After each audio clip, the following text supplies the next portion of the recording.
Now welcome back बच्चों.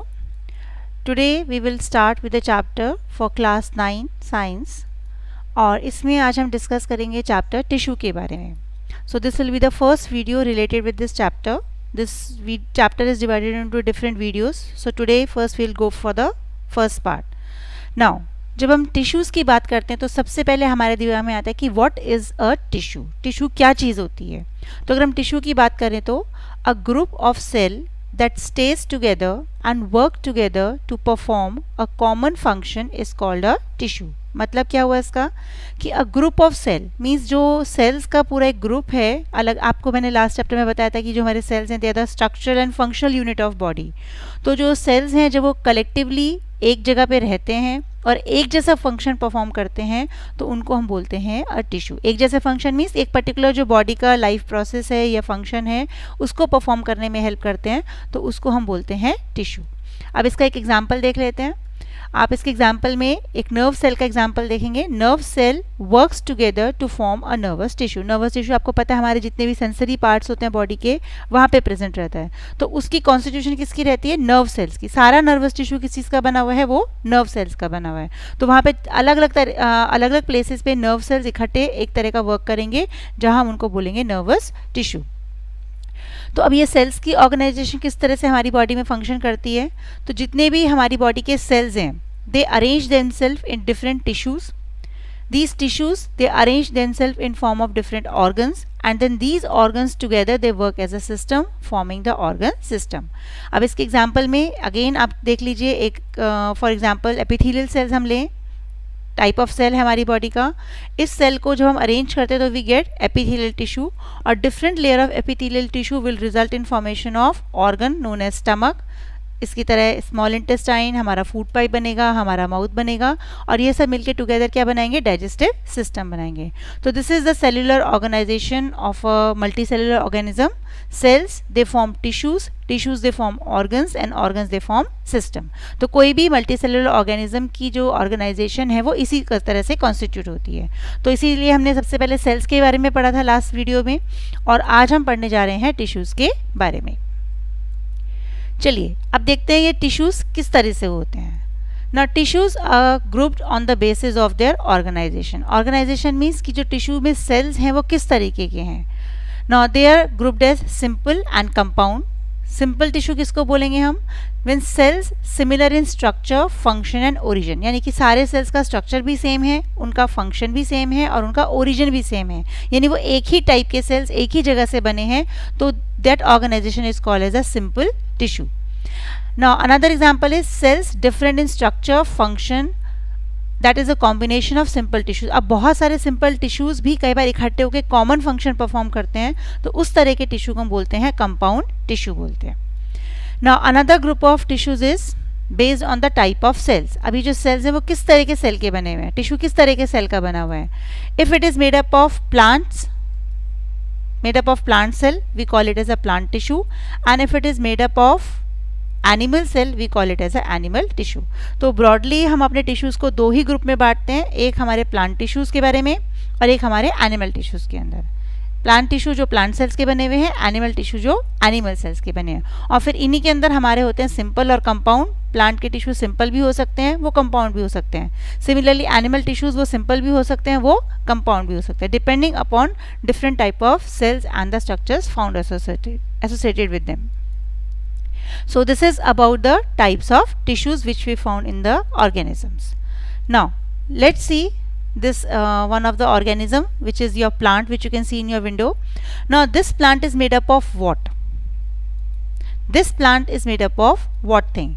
So this plant is made up of plant tissue. तो जो भी एक बॉडी सिस्टम है, जो भी एक ऑर्गेनिज्म है वो अपने एक स्पेसिफिक टाइप के टिश्यूज़ का बना होगा तो उसको हम उसके अकॉर्डिंग ही उसका नाम प्रोवाइड करते हैं. तो हमने एक एग्जांपल लिया था प्लांट का. तो प्लांट किस चीज़ का बना होगा हमारा? It is made up of a plant tissue. Now let's discuss what are the different type of plant tissues found in the plants. Plants में क्या एक ही तरह के टिश्यू होते हैं या अलग अलग तरह के टिश्यू होते हैं? No. Plant is a big organism which is made up of different kinds of tissue जिनको हम broadly group करते हैं मेरिस्टेमेटिक और परमानेंट की फॉर्म में. प्लांट के टिश्यू को आप दो पार्ट्स में डिवाइड करोगे, मेरिस्टेमेटिक और परमानेंट टिश्यू. आप देखते हैं ये क्या चीज़ें होती हैं. हाँ, तो हम बात कर रहे थे मेरिस्टेमेटिक टिश्यू के बारे में. मेरिस्टेमेटिक टिश्यू कैसे होते हैं? Now this is a tissue composed of cells that have capability to divide and increase the growth of plant. ये सबसे important characteristics है मेरिस्टेमेटिक टिश्यू की कि ये ऐसे cells के बने होते हैं जिनके पास capability होती है divide करने की. Right? They have the capability to divide and increase the growth of plant. Then these cells are thin-walled, small, closely packed with dense cytoplasm and no vacuole. अब इनका structure अगर हम देखें तो कैसे होते हैं? Thin wall के बने हुए होते हैं, क्लोजली पैक्ड होते हैं, उनके बीच में कोई स्पेसेस नहीं होती हैं और उनका साइटोप्लाज्म बिल्कुल डेंस होता है और इसमें कोई भी वैक्यूल नहीं पाया जाता, because they are the cells which have to just simply divide and increase the number of cells. इनका कोई और काम नहीं, जस्ट सिंपल डिवीजन ही इनका काम है. And that mass of cells which they create that later differentiates into different parts of the plant. मतलब जो भी प्लांट्स के पार्ट बनेंगे वो सिर्फ इसी सेल से बनेंगे जो यहाँ से डिफ्रेंशिएट होकर आ रहे हैं. तो ये सिर्फ डिवाइड करके से सेल्स इकट्ठे करता जाता है और फिर वो सेल्स आगे अलग अलग सेपरेट आउट होकर अलग अलग पार्ट्स बनाते हैं प्लांट्स का. Then all cells have same size. अब इसके जितने भी सेल्स हैं वो एक ही जैसे साइज के होते हैं, एक ही जैसा स्ट्रक्चर होता है, एक ही जैसी शेप होती है उनकी, क्योंकि सिर्फ ये डिवाइड कर रहा है नए सेल्स बना रहा है, डिवाइड कर रहा है और नए सेल्स बना रहा है. तो नंबर ऑफ सेल्स को इंक्रीज करने के लिए सिर्फ यही एक टिश्यू है जो प्लांट में रिस्पॉन्सिबल है. तो आप कह सकते हो ये एक इकलौता पार्ट है इस प्लांट का जिसमें कि उसकी ग्रोथ होती है, जो नए सेल्स को ऐड करता है. और अगर इसमें कोई डैमेज हो जाए, what will happen? It is found firstly in growing parts of cell and damage to them stops the growth of affected part. अगर इस मेरिस्टेमेटिक टिश्यू को कोई डैमेज हो जाए प्लांट की, तो प्लांट की ग्रोथ रुक जाएगी. It will not be able to increase in size, it will not be able to grow, because growth किसी और पार्ट में नहीं होगी, वहाँ पे नंबर ऑफ सेल्स इंक्रीज नहीं होंगे. They will be produced by this meristematic area and then pushed to form the other different parts of the plant. So we can say the most important highlight of meristematic tissue is that they have the capacity to divide. जो दूसरा tissue हम अभी plant का पढ़ेंगे वो divide नहीं होता. तो ये इसका सबसे मेजर डिफरेंस है, that they have the capability to divide. That's why I've highlighted this part of this topic, that the tissue which is responsible for division to increase the size is the meristematic tissue. Now let's move on to types of meristem. Meristem word हम use करते हैं meristematic tissue के लिए ही, इसको हम short में meristem भी बोलते हैं. Now depending on the location this meristem is of different types. अब आप खुद इमेजिन करके मुझे बताइए कि प्लांट की ग्रोथ कहाँ कहाँ पे होती है. आपने कभी नोट किया प्लांट कहाँ से ग्रो करता है? उसकी रूट टिप्स ग्रो करती हैं, उसकी शूट टिप ग्रो करती है, उसकी नोड्स के बीच का डिफरेंस ग्रो करता है, और उसकी जो आपकी बर्ड्स होती हैं, फ्लावरिंग बर्ड या लीफ की जो बर्ड्स होती हैं, वेजिटेटिव बर्ड्स जो होती हैं, वो ग्रो करती हैं. तो अकॉर्डिंगली जो सबसे पहले हमारा इंपॉर्टेंट मेरिस्टेम होता है that is regarding the tips found at the shoot tip and found at the root tip. तो इन दोनों को क्योंकि टिप्स पे प्रेजेंट है, टिप्स मतलब एपेक्स, तो इसलिए हम इस मेरिस्टेम को क्या नाम देते हैं? Apical meristem. एपिकल का मतलब क्या है? एपेक्स यानी कि टिप पे प्रेजेंट है. तो पहला मेरिस्टेम कौन सा है हमारा? Apical meristem. इसकी लोकेशन आपसे पूछेंगे तो आप क्या बताएंगे? Root tip and shoot tip. तो अगर प्लांट की रूट टिप या शूट टिप पे कोई भी डैमेज हो जाती है तो प्लांट का वो पार्ट ग्रो करना बंद कर देता है. शूट टिप डैमेज होगी तो प्लांट की लेंथ इंक्रीज नहीं होगी, और रूट टिप डैमेज हो जाएगी तो प्लांट की रूट्स ग्रो करना बंद कर देती हैं. Now next is intercalary meristem. Intercalary, inter का मतलब बीच में, कैलरी मीन्स जो उसके ग्रोइंग के पॉइंट्स हैं. तो जो दो नोड्स के बीच का डिफरेंस रहता है, जो दो नोड के बीच के जो एरिया होता है, वहां पे आपको मिलता है इंटरकेलरी मेरिस्टेम. और इसका काम क्या रहेगा? नोड के डिस्टेंस को इंक्रीज करना.